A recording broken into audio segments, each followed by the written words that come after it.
We'll guide you through how to use Krita AI, a powerful tool for enhancing your digital artwork with the help of artificial intelligence. If you find this helpful, consider subscribing and liking the video.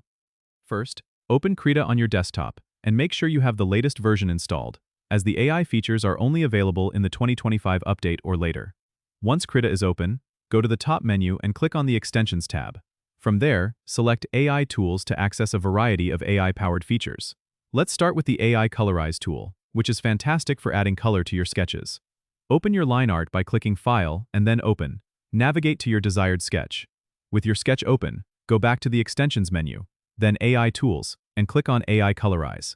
The AI will automatically generate color suggestions and apply them to your artwork. You can adjust these colors by selecting different areas of your image and using the color palette that appears on the right side of your screen.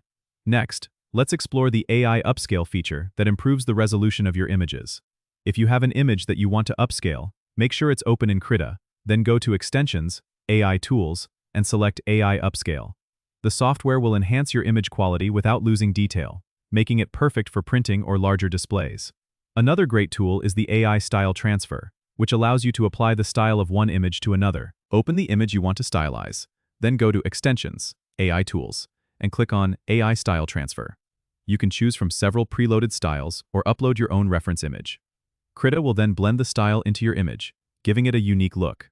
Remember that these AI tools can be CPU intensive, so ensure your computer meets the recommended specifications for best performance. Don't forget to save your work frequently. To do this, go to File and click Save As, choosing your preferred file format. The AI tools in Krita are a game changer for digital artists, offering new creative possibilities and streamlining the workflow. Don't forget to subscribe and comment if this helped you out.